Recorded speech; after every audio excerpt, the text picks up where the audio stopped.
What's up, YouTube? Back working on the just empty every pocket Jeep.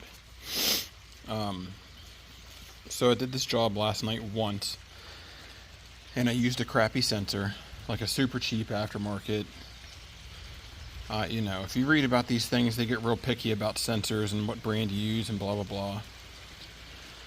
So, just a couple of tips and tricks that I learned from doing the crank position sensor last night, and I'm going to do it again today with a better brand.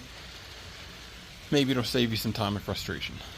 So, coolant jug out of the way, 310s, super easy. Undo the valve cover. It's like 1, 2, 3, 4, 5, 6, 7, 8, 9, 10, 11 millimeter bolts. Now you do have to kind of do some finagling, like this. I just kind of pull it away a little bit and the valve cover comes out. I am also doing plug wires currently too, so I'm going to just yank all the plug wires off on this side. Probably the other side too, because it gets you a little bit extra room. So if it'll focus, crank sensor, you can see the new plate is right there, and then there's that ground, if it'll focus, right there. If you can get that off with a 14 millimeter, which you can see mine is, I still have a socket on there that's stuck. So anywho, if you can get that off, get that ground off, it gives you a little bit extra room.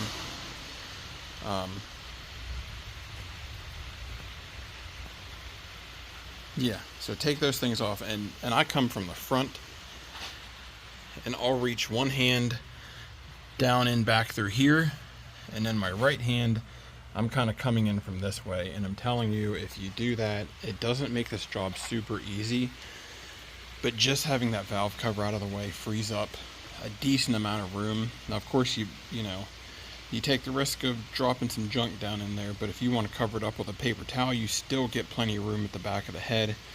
I have fat hands and fingers, and I mean, it took me, I think, 2 hours to do this job last night.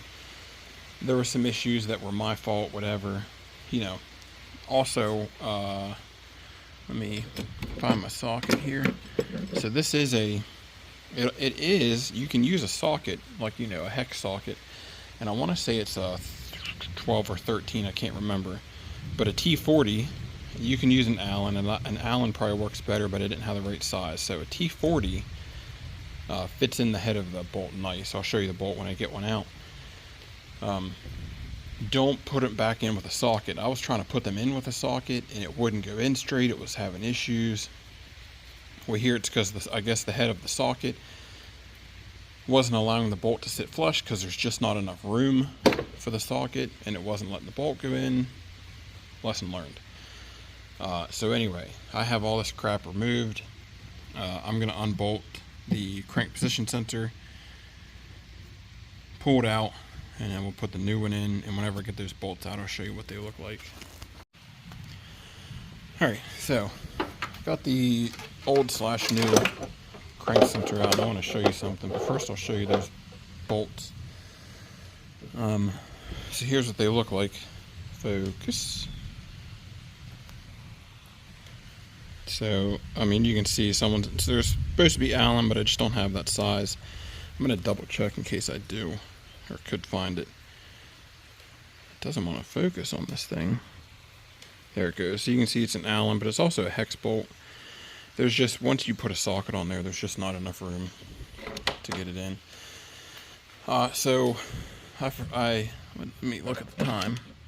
So currently I have the sensor out, and I'm 15 minutes into this job. So like I said, I put some pallets here that I can stand on, and I can go through here, put my hands around the back of the hoses, and this is all I use. A lot of people try to use like 17 extensions and wobbles and blah blah blah.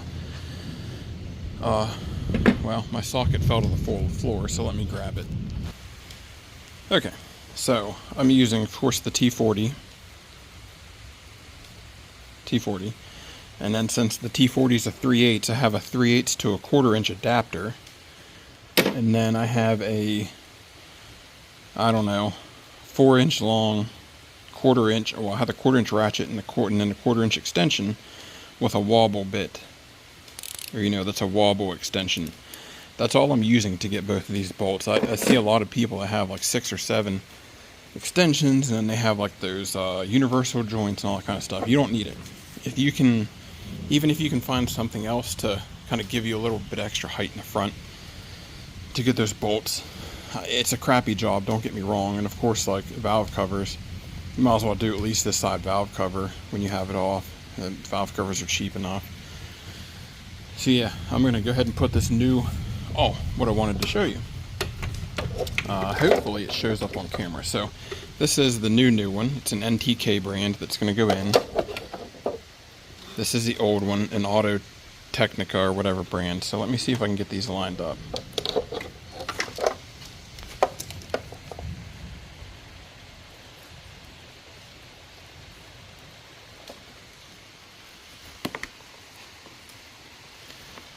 So these are lined up at the bottom, and I don't know if the camera is going to show it or not, but it looks like this Auto Technica to the left is just a smidge longer, which of course can absolutely affect how the car is going to run. And when I put this thing in last night, it instantly started up and just ran like crap. It was RPMs were going all around the place. It was just way worse than it was before.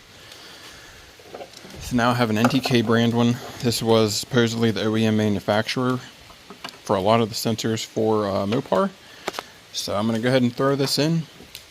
I guess the last tip I have for this video is going to be, a lot of people tell you to tie a string to this so that you can like loop it around the back side to plug it into the connector.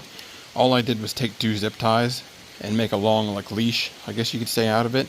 And I kept that on top of the motor. Once I had that all bolted in, I took the zip tie and routed it where I wanted it, plugged it in, cut the zip tie, and you're good.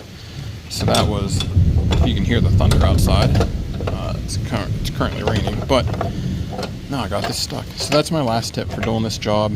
I'm gonna go ahead and get this NTK sensor hooked up, and I'm going to pray to the car gods that this fixes my issue. And then I'm going to move on because I'd like to order tires for this thing this week. It just has some all-season Starfires that are like 8 years old, 8 or 9 years old. They're super, there's my old one. Super dry rotted tires. I don't know exactly which ones I'm getting yet, but it's going to be either an AT or an RT tire.